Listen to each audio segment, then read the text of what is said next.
Donc, je suis médecin et je travaille dans l'activité qui nous intéresse aujourd'hui depuis 2002 et je coordonne ce centre depuis 2017.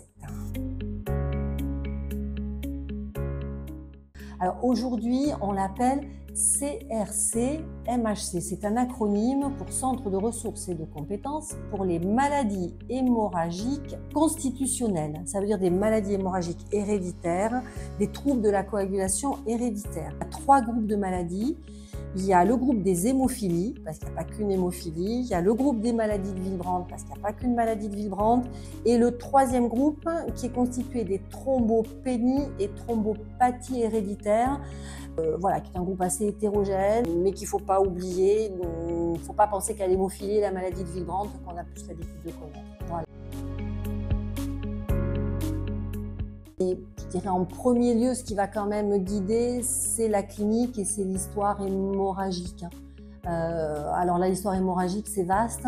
Ça peut être des signes hémorragiques cutanéo-muqueux, les bleus, les saignements de nez, les règles abondantes. C'est certainement un des meilleurs modes d'entrée dans un diagnostic de pathologie de l'hémostase. Ça peut être une intervention chirurgicale qui a saigné. Ça peut être chez des enfants et ça peut être chez des adultes. C'est surtout ça qui peut inciter à y penser. Peut-être quand il y a plusieurs signes cliniques associés, parce que des bleus, c'est pas très spécifique, donc juste des bleus, c'est peut-être pas suffisant. Mais si on a 2-3 signes cliniques hémorragiques, on y pensera peut-être un peu plus. Et ce qu'il faut rajouter quand on est dans des maladies héréditaires, c'est potentiellement l'histoire hémorragique aussi chez un apparenté. La même histoire chez la fille et chez la maman, ou chez la grand-mère, ou voilà. Ça peut mettre la puce à l'oreille pour penser à ces pathologies-là. Il y a peut-être un autre biais pour rentrer dans ces pathologies-là, c'est éventuellement le bilan un peu systématique. On fait un bilan d'hémostase, le bilan d'hémostase est perturbé. Si on n'a pas de cause évidente, on va dire comme peut-être une insuffisance hépatique, et si on est hors de tout contexte et qui peut expliquer plusieurs facteurs anormaux, on peut aussi là, du coup peut-être repartir sur l'interrogatoire, rechercher les petits signes cliniques et là après peut-être venir vers nous.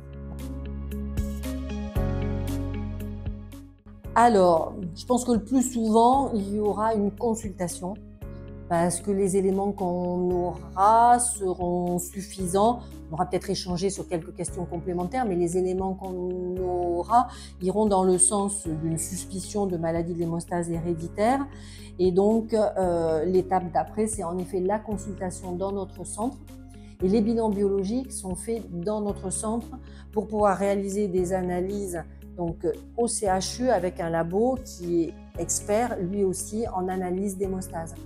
Donc voilà, pour rapidement avoir cette biologie de qualité et qui permettra de faire le diagnostic, puisque nos maladies de l'hémostase, elles sont de diagnostic biologique. Ce qui fait le diagnostic, c'est l'anomalie d'un facteur de coagulation, l'anomalie des fonctions plaquettaires, voilà. Je crois que le principal, c'est la réduction de l'impasse diagnostique.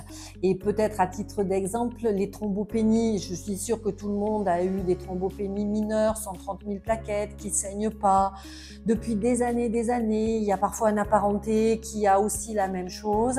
C'est important de les référer. Ils ont des pathologies, ils peuvent avoir des pathologies associées, des surdités qui se développent, ils peuvent évoluer vers la leucémie, ils peuvent avoir des insuffisances rénales, des atteintes pulmonaires.